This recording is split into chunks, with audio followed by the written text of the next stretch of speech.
Let's talk about laparoscopic tubal reconstruction, or what other people may call tuboplasty, for mild distal tubal disease. What are the causes of female infertility? In a broad sense, female infertility is broadly caused by about 40% is ovulatory factors and 30% tubal factors and 10% unexplained infertility and 10% may be other causes. Therefore, when you look at these statistics, it tells us that tubal factor is about 30% of cause as the cause of all infertility problem. What are the causes of this tubal disease? Which pelvic inflammatory disease is one of the causes. Endometriosis, the second causes. And third, it may be prior pelvic surgery. Therefore, these three are the main causes of pelvic obstruction or pelvic blockage or tubal blockage, or we can say the causes of tubal factor disease. What test can we do to check for this tubal patency or this tubal disease? Hysterosalpingogram is one method which is very reliable, which we use to check the tubes, although it has a 40% false positivity. Therefore, although it's a very cheap, accessible method of evaluating the tube, it's got its own failure rate as well. Hysterosalpingogram can tell you about the patency of the tube. It cannot tell you about the functionality of the tube.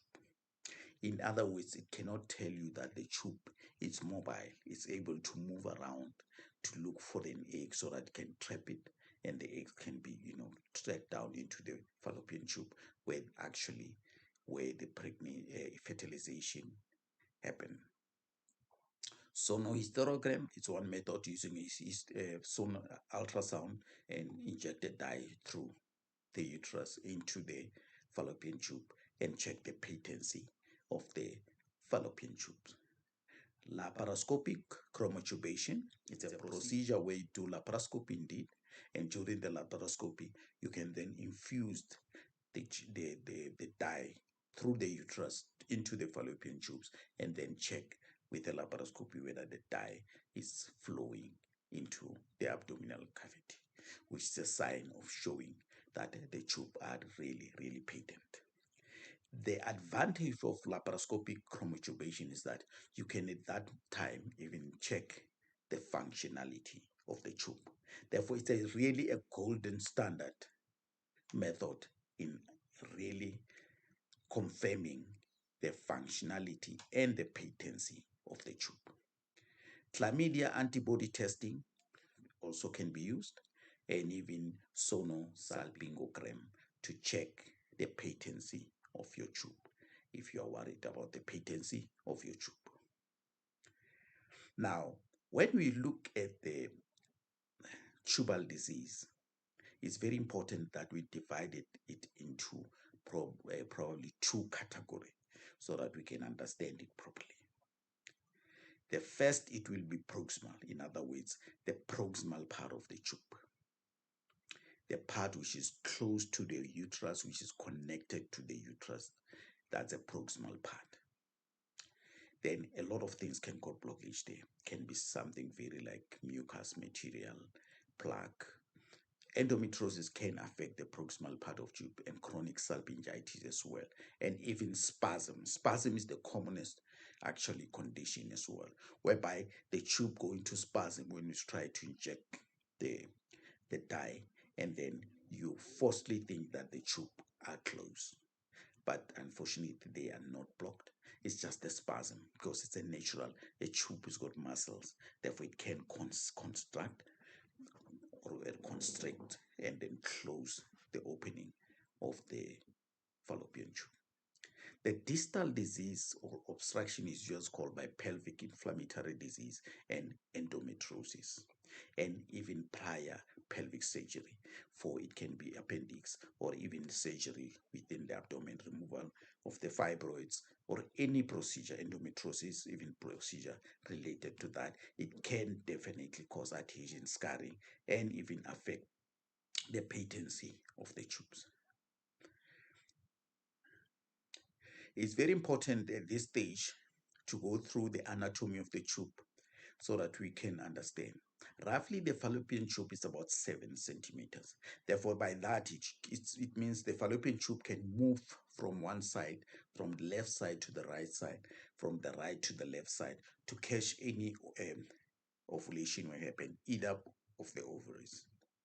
Then the anatomy of the tube, when you look at it, there is a fimbria, which is the distal part, hand-like, organ at the end, because it should be like hand-like. Therefore, it can move and cover the tube during ovulation so that it can extract that ovulated egg. Infundibula is the second part, just big, but just next to the fimbria. It's an infundibula. Ampulla is a small part exactly where fertilization happened. The fertilization happened in the ampullar part of the tube.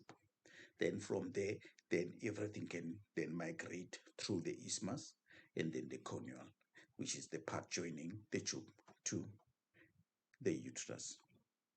Therefore, definitely the ampullar part is it's a very thinner part of the tube. That's exactly where fertilization happened. Now, when you really do the reconstruction of trying to correct any injury or any disease which is in the tube, some people call it tuboplasty. And these include certain 3 procedures in general. One of the procedure commonly is called fimbrioplasty. It's where the fimbria are closed and it's almost like phimosis.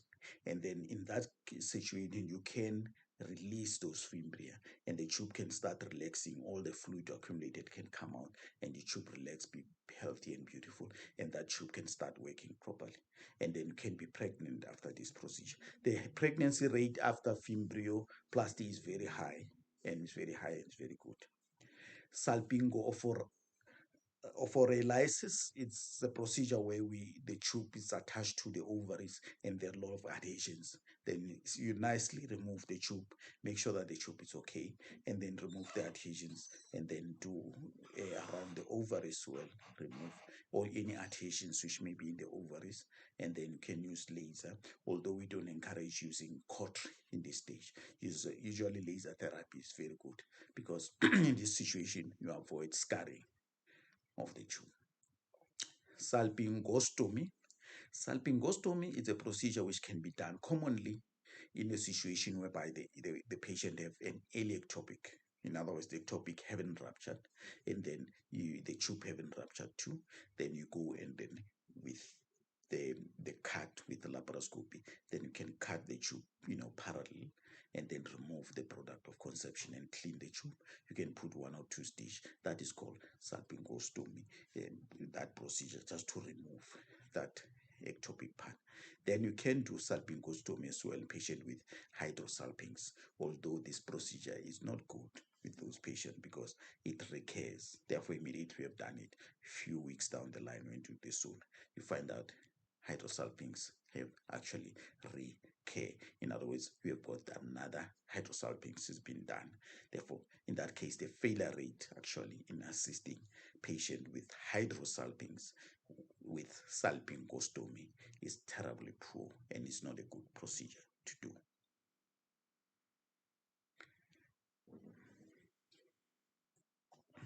As I said, salpingostomy usually got high pregnancy, ectopic pregnancy rate that you should be very careful about. We're looking at 5 to 18%.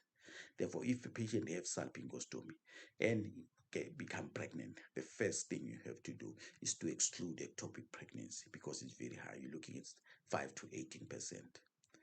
Although if it's done very well in salpingostomy, the success rate, in other words, the pregnancy rate, you're looking at the range of 20 to 37%, and with a mild disease, salpingostomy, you're looking at 40 to 60%.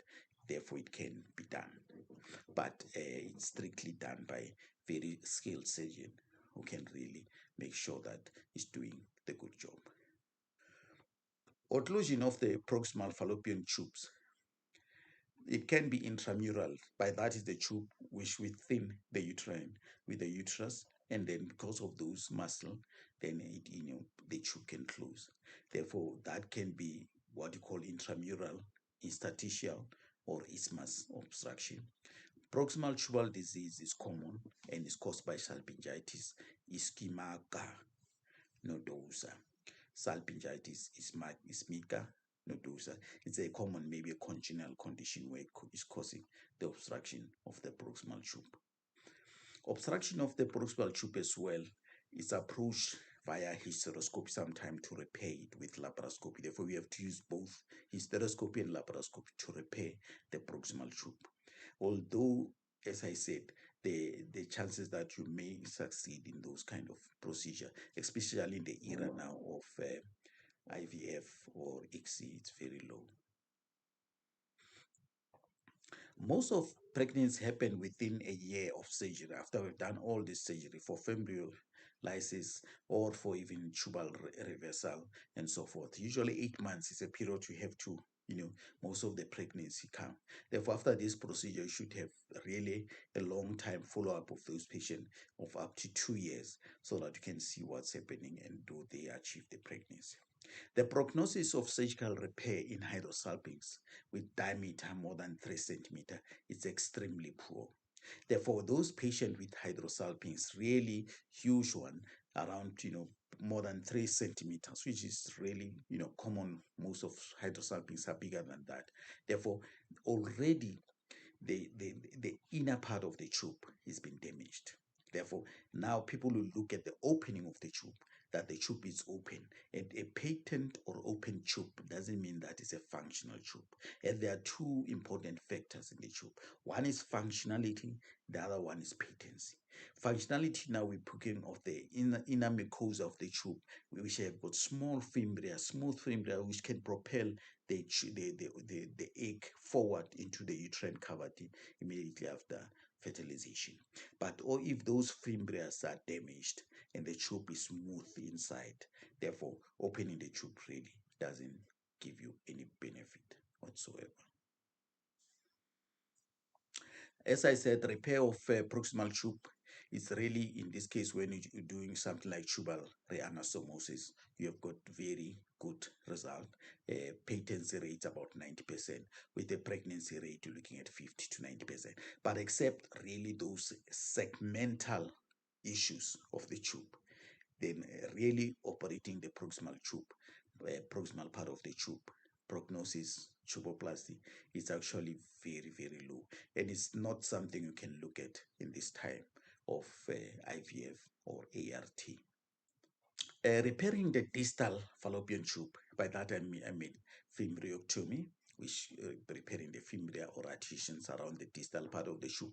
The pregnancy rate is in most of the studies range between 10 to 50%. Repair of malposition of fallopian tube, it is possible, and pregnancy rate in that case you're looking at something like 75%. But if your tube is got hydrosalpinx, as I said, less than or more than 3 centimeters, the prognosis is very poor and the pregnancy rate is also very low. The practice committee of the American Society for Reconstructive Medicine updates its statement on the role of tubal surgery in the era of ARV. They noted that tubal anastomosis for reversal of tubal sterilization has a significantly high cumulative pregnancy rate than IVF, although IVF had the higher per cycle pregnancy rate. It's very important to understand this statement. Or there's still a role of tubal reversal in a very expectant and which can be helpful to the patient who still want to be pregnant naturally. Thank you.